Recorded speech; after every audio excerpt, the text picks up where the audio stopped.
क्या सुबह उठते ही आपकी आंखें ऐसी लाल हो पड़ी हैं या फिर दिन ढलते ढलते क्या आईज रेड हो जाती हैं, आईज थक जाती हैं? तो आप अकेले नहीं हैं। आजकल ये बहुत लोगों के साथ हो रहा है और इस वीडियो में हम बात करने वाले हैं कि इस रेडनेस से कैसे बचा जा सकता है।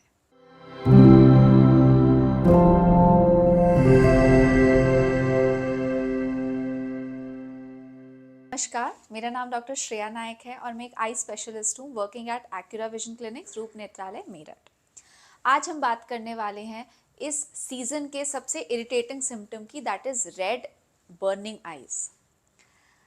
तो अभी जो दिवाली का टाइम है, दशहरा टू दिवाली के टाइम पर हमारे पास बहुत पेशेंट्स आते हैं इस कंप्लेन के साथ कि हमारी आईज थकी हुई लगती हैं, सुबह उठते ही लाल रहती हैं, नहाने के बाद और लाल हो जाती हैं, वक्त के साथ साथ और लाल होती रहती हैं। तो इस वीडियो में आज हम डिस्कस करने वाले हैं कि क्या कॉजेज़ होती हैं। रेड आइज़ की बहुत सारी कॉजेज़ होती हैं, लेकिन सबसे कॉमनेस्ट कॉज होती है कोई एलर्जी होना। एलर्जी किसी भी चीज़ से हो सकता है, कोई पॉलन से हो सकता है, डस्ट से हो सकता है, और आज के इस महीनों में सबसे ज़्यादा कॉमन कॉज एयर पोल्यूशन है। दिल्ली वाले जो AQI अबव 300 में रह रहे हैं, उनमें तो बहुत ही कॉमनली पाया जाएगा। ऑलमोस्ट 90% लोगों को रेड आइज़ के सिम्टम्स होने वाले हैं। तो इससे बचा कैसे जा सकता है? अगर आप दिल्ली में रहते हैं या NCR रीजन में रहते हैं, तो मेक श्योर कि आप फ्रीक्वेंटली अपनी आइज़ कोल्ड वाटर से वॉश करें। कोल्ड वाटर, ना कि हॉट वाटर। सेकंड, कुछ over the counter lubrication drops आती हैं, जैसे कि रिफ्रेश टीयर्स, लूब्रेक्स, लूबी मॉइस्ट, बहुत सारे। मैं आपका सॉल्ट नेम नीचे लिख कर दे रही हूँ, उस सॉल्ट नेम का आप कोई भी ड्रॉप लेकर यूज़ कर सकते हैं।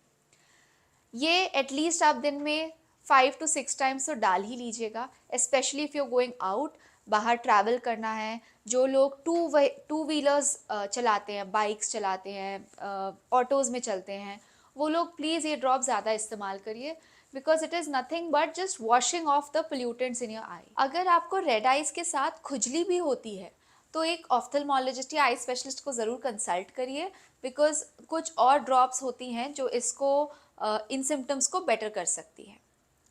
अब नेक्स्ट कॉज होता है कंजंक्टिवाइटिस। कंजंक्टिवाइटिस या पिंक आई, या फिर बोलते हैं आम भाषा में आँख आ जाना। ये एक इन्फेक्शन है, मतलब किसी कीटाणु से इन्फेक्शन होता है। कीटाणु कुछ भी हो सकता है, बैक्टीरियल हो सकते हैं, वायरल हो सकते हैं, या फिर फंगल भी हो सकता है।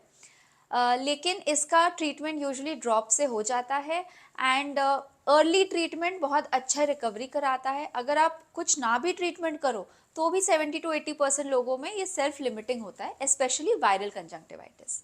लेकिन अगर आपको बैक्टीरियल या फंगल कंजंक्टिवाइटिस हो रहा है तो उसके लिए ट्रीटमेंट कराना ज़रूरी है। थर्ड कॉज होता है बहुत ज़्यादा ड्राई एयर। आप आजकल सभी लोग AC, एयर कंडीशनिंग या फिर हीटर्स के साथ रहते हैं। ऑफिस में जब काम करते हैं, it is all air condition. तो इसमें क्या होता है, while the air is being conditioned, जब वो उसको कूल कर रहे होते हैं, उसकी ह्यूमिडिटी कम होती रहती है। उसकी वजह से, ड्राइनेस की वजह से रेड आइज हो जाती हैं। इसका भी एक आसान तरीका है ट्रीटमेंट का। आपको डॉक्टर को भी दिखाने की इतनी ज़रूरत नहीं है, आप बस एक over the counter lubricating drop लीजिए और आपका काम हो जाएगा।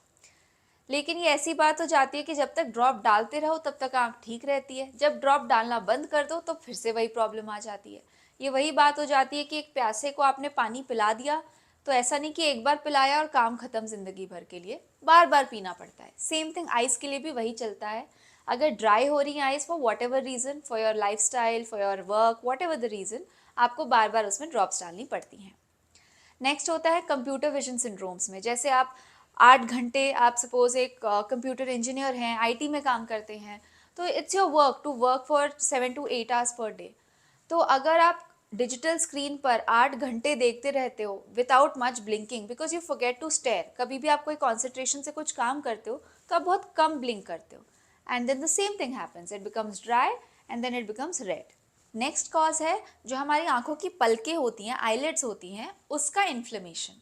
इसको मेडिकल टर्म्स में ब्लेफराइटिस भी बोलते हैं। तो हमारी जो आई लैशेस हैं, उसके बेस पर कुछ जम जाना, कभी इन्फेक्शन हो जाना, कुछ कीड़े आना, इन सब कॉजेज़ की वजह से भी रेड आइज़ हो सकती हैं। ये सब आपको ऐसे ही नहीं पता चलेगा, you will have to consult a eye specialist. उसके बाद आता है कि अगर किसी को चोट लग गई, किसी को कॉर्निया पे या फिर काली पुतली पे कोई स्क्रैच आ गया, तो भी हमारी आईज रिएक्शन के तौर पे रेड हो जाती है। तो अगर चोट लगने के बाद लाली आई है तो please consult N eye specialist immediately. अगर सिर्फ स्क्रैच आया है तो यूजुअली वो ड्रॉप से ठीक हो जाता है। Next cause is uveitis. Uveitis एक अलग ही बीमारी है जिसके बारे में मैंने एक अलग सेपरेट वीडियो बनाया हुआ है, because that is not something that I can cover in a minute. Uveitis मतलब आंखों का सूजन आना। वो आंखों की कोई भी परत पे आ सकता है, काली पुतली पे आ सकता है, इसके पीछे भूरी पुतली पे आ सकता है, या पर्दे पर आ सकता है। So for that check the description below, उस पर मैंने यूवियाइटिस का एक लिंक डाला हुआ है। And the last cause is usually something that is very infective. मतलब अगर आंखों की काली पुतली पे कॉर्नियल इन्फेक्शन हो गया है, अल्सर बन गया है, आंख के अंदर मवाद पड़ गया है, या फिर ऐसी कोई भी कॉजेज़ है, तो उसकी वजह से भी रेड आइज हो सकती हैं।